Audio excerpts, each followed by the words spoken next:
पाहताय प्रहार टीव्ही, सत्यमेव व्रतम। उपमुख्यमंत्री सुनेत्रा पवार यांना मोठा धक्का बसलाय। आनंद परांजपे यांनी राष्ट्रवादी काँग्रेसचा राजीनामा दिलाय। सोशल मीडियाच्या माध्यमातून त्यांनी राजीनामा देत असल्याचं जाहीर केलंय।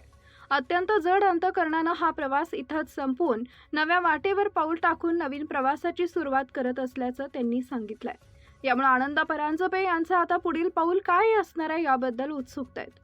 मनात अनेक भावना दाटून आल्यात। राष्ट्रवादी काँग्रेस पक्षामधील माझा 14 वर्षाचा प्रवास, सर्व नेते, पदाधिकारी, कार्यकर्त्यांचं मिळालेलं प्रेम आणि विश्वास कायम स्मरणात राहील।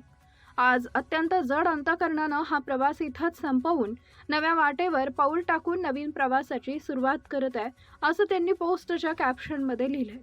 आनंद परांजपे यांनी राजीनामा पत्रात लिहिलंय की मी राष्ट्रवादी काँग्रेसच्या सरचिटणीस तथा प्रवक्ता, महाराष्ट्र प्रदेश समन्वयक, ठाणे व पालघर जिल्हा पक्षाच्या प्राथमिक सदस्यत्वाचा राजीनामा देत आहे।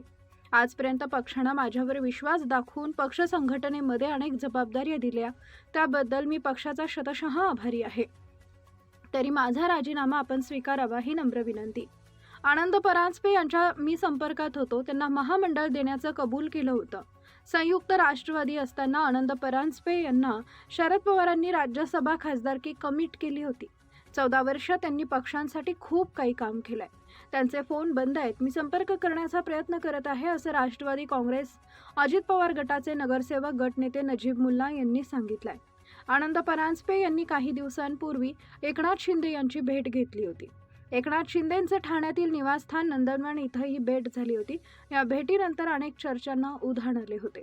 राष्ट्रवादी काँग्रेसमध्ये 2 गट पडण्याआधी जितेंद्र आव्हाडांचे कट्टर समर्थक म्हणून त्यांना ओळखलं जात होतं, पण अजित पवार राष्ट्रवादी काँग्रेसमधून बाहेर पडल्यानंतर त्यांनीही वेगळी वाट धरली आहे।